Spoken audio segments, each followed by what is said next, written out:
Welcome back to Hardball. It's no secret out there. Anybody watching this show knows that these are tough times for President Obama. And just this week, a new field poll, that's the great poll out in California, a must-win state, as we all know, for Barack Obama, and any Democrat running for president, has his approval rating, catch this, below 50%. That is bad news. California, below 50%. The news is bad or worse in other states, of course. Well, the president's poll numbers nationwide, coupled with a bleak economy that stays bleak, places him in a perilous position as he gears up for 2012. Everybody knows what I'm saying. So just how does he turn things around? That's what we don't know.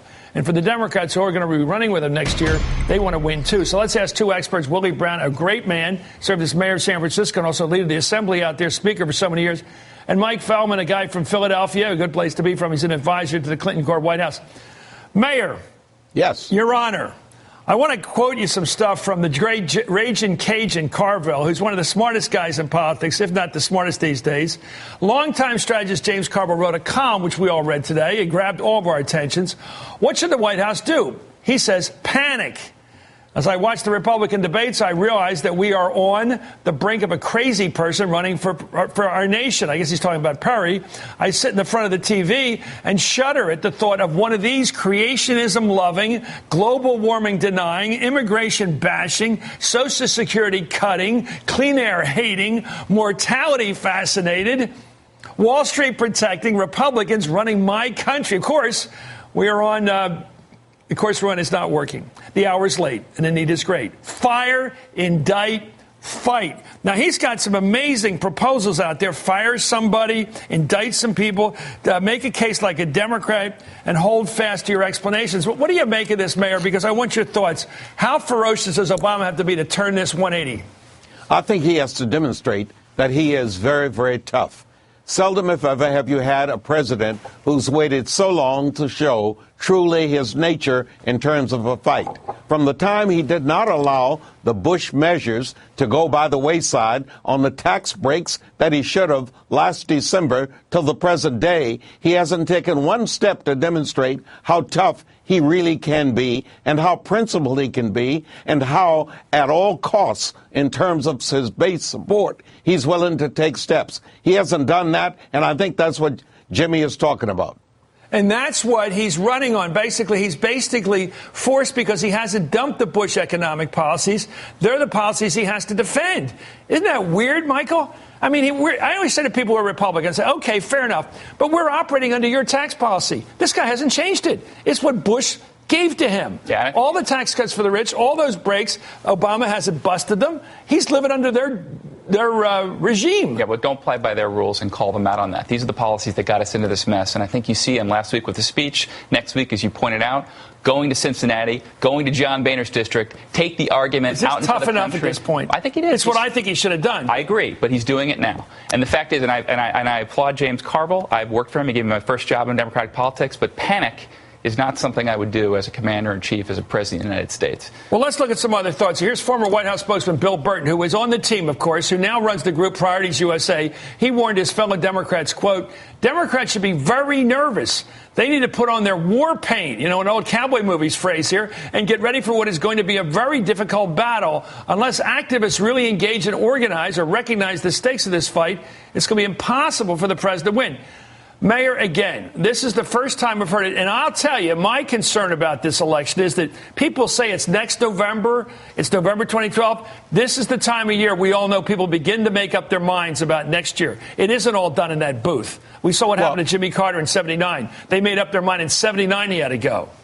Well, let me tell you, you're correct. They did make up his mind in 79, but I don't think people have made up their minds about Barack Obama. There's still great optimism that he can, in fact, cease his relationships with the Republicans and trying to placate them and go back to do things for his base. Go back to address the issues that young people care about. Go back to address the issues that independents are concerned about. And as somebody said to me on the day, if you want me to vote for your guy, get me a job. He's got to do that. Well, can he run against the government? Because it's not his government anymore. He can't get 60 votes in the Senate anymore. He can't get 218 in the House. He doesn't have the government under control. He seems to run defending the government right now. Why doesn't... Well, you're applying it, Mayor. Should he run against the government, which is the Speaker of the House, Boehner, the Republican control of the Congress in effect? It's not his Congress. Why didn't he run against it? and say, I want to be president of the country. And the only way I get that is get control of Congress. That's exactly what I would do. I would be running as if I wasn't even in Washington, were I Barack Obama. And I think he's attempting to do that. He just hasn't shown the spark and the willingness to fight that people are looking for. I'm telling you, with the Republicans, in the absence of the quality of any candidate on the other side, Carville correctly describes them. They are people that can't garner a majority under any circumstances. All Barack Obama has to do is make people believe he is it.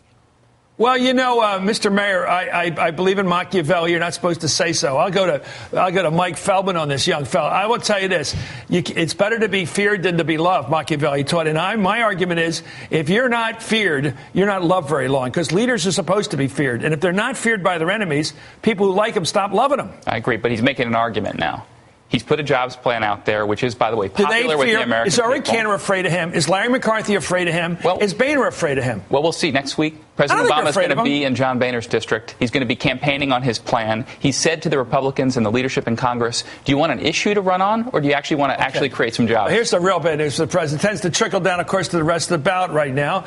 A longtime Senate Democratic spokesman, Jim Manley, he used to work for Ted Kennedy. He was a very good source for many of us. And Harry Reid, he said this about the reelection prospects for Democrats on ABC's Top Line.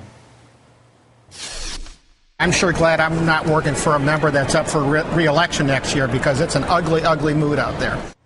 And on the Hill newspaper earlier this week, an unnamed Democratic strategist said, quote, I'm warning my clients, don't run in 2012. I don't want to see good candidates lose by 12 to 15 points because of the president. That's really fierce stuff. Is this helping at all, Mayor, right now, to have people under the covers sticking their heads out and saying, we're screwed? Is that helpful to wake up the president and his people?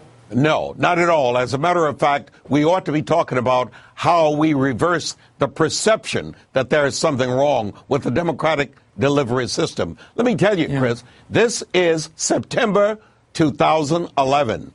When we talk in the same way we're doing today in 2012, March, April, May, or June, I think there will be a totally different perspective, because Barack Obama will have been in John Boehner's face. He will have been all over this country directing the activities that gets people a jobs.